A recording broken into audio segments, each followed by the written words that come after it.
Je crois que j'ai frappé à la porte de la rue Delpech, c'était en 69. Ça s'appelait l'ORTF et j'ai commencé à travailler le 16 juin 1971.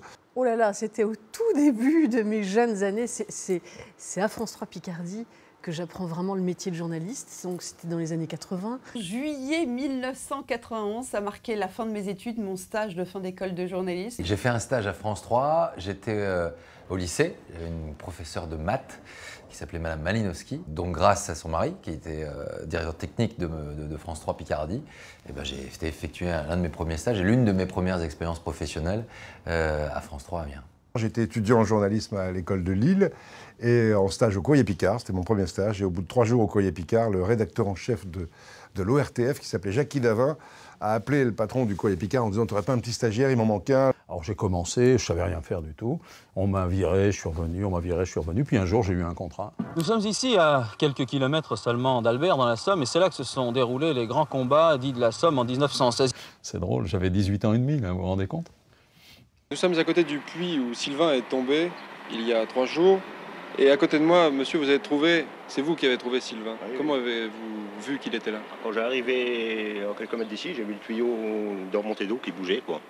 J'ai appris mon boulot, j'ai appris à faire des reportages, j'ai appris à être sur le terrain. C'est peut-être de là qu'est venue mon envie, après, dans le journal de 13h à TF1, de parler davantage des régions. Un jour, il y a un présentateur qui est tombé malade.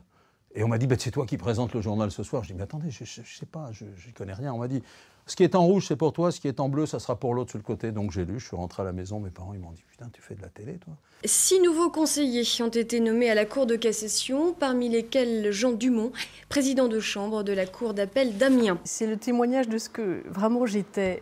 Je présentais un journal, devenir présentatrice, donc ça ne me faisait pas rêver. Et j'avais besoin de prendre des libertés par rapport à ça. J'avais pas envie d'être la petite blonde. Voilà, j'avais besoin que ça dérange. Presque de part et d'autre, la partie civile est bien déterminée à ne pas enterrer les dossiers.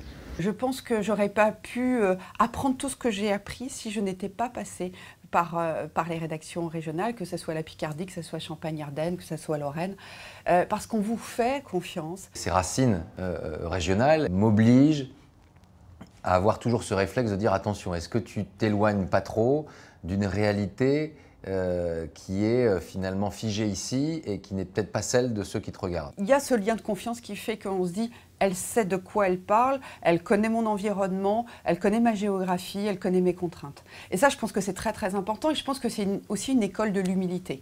Voilà. Et je pense que tout journaliste devrait passer par la région. Je n'oublie pas ces gens que j'ai rencontrés à cette époque. Ma carrière ne débute pas à Paris. Et je pense que ça fait la différence.